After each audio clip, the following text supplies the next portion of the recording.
Operation സിന്ദൂറിൽ കൊല്ലപ്പെട്ട ഭീകരരുടെ കുടുംബങ്ങൾക്ക് ധനസഹായം പ്രഖ്യാപിച്ചു പാകിസ്ഥാൻ.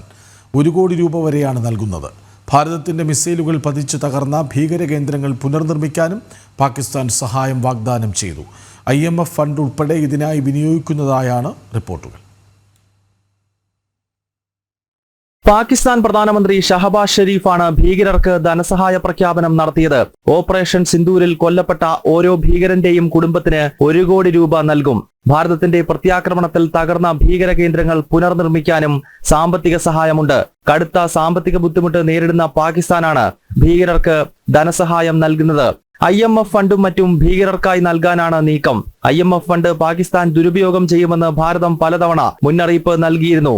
ഓപ്പറേഷൻ സിന്ദൂരിൽ കൊല്ലപ്പെട്ട ഭീകരരുടെ സംസ്കാര ചടങ്ങിൽ മുതിർന്ന സൈനിക ഉദ്യോഗസ്ഥരും രാഷ്ട്രീയ നേതാക്കളും പങ്കെടുത്തിരുന്നു. ഇതിന് പിന്നാലെയാണ് ഭീകരർക്കുള്ള ധനസഹായ പ്രഖ്യാപനവും.